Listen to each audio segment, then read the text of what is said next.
ప్రస్తుతం దేశంలో ప్రజాస్వామ్యానికి, నియంతృత్వానికి, గాంధీయిజానికి, గాడ్సేయిజానికి మధ్య సైద్ధాంతిక పోరాటం జరుగుతుందని APCC media chairman doctor N Tulasireddy అన్నారు. కాంగ్రెస్ అగ్రనేత రాహుల్ గాంధీ 54వ జన్మదినం సందర్భంగా ఆయనకు శుభాకాంక్షలు తెలిపారు. ప్రజాస్వామ్యానికి, నియంతృత్వానికి జరుగుతున్న పోరాటంలో సమర్థ నాయకత్వం అవసరమని తులసిరెడ్డి అన్నారు. రాహుల్ గాంధీ నాయకత్వం అటు దేశానికి, ఇటు కాంగ్రెస్ పార్టీకి అవసరమన్నారు. భావి భారత ఆశాజ్యోతి, భావి భారత ప్రధాని, కాంగ్రెస్ పార్టీ అగ్రనేత శ్రీ రాహుల్ గాంధీ గారి 54వ పుట్టినరోజు ఈరోజు.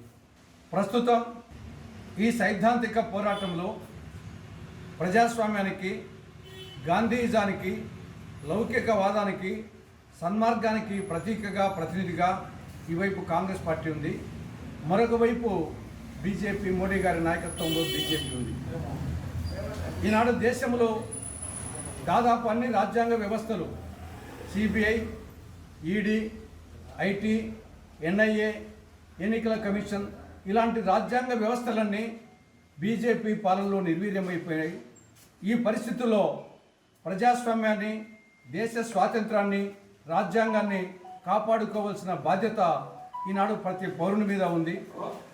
కాబట్టి ఈ నేపథ్యంలో ఒక సమర్థవంతమైన నాయకత్వం అవసరం. అటువంటి సమర్థవంతమైన నాయకత్వాన్ని ఈనాడు రాజనీతిజ్ఞుడు, దార్శనికుడు, సౌమ్యుడు, నిరాడంబరుడు, నిజాయితీపరుడైనటువంటి రాహుల్ గాంధీ గారిలో ఈనాడు దేశ ప్రజలు చూస్తున్నారు.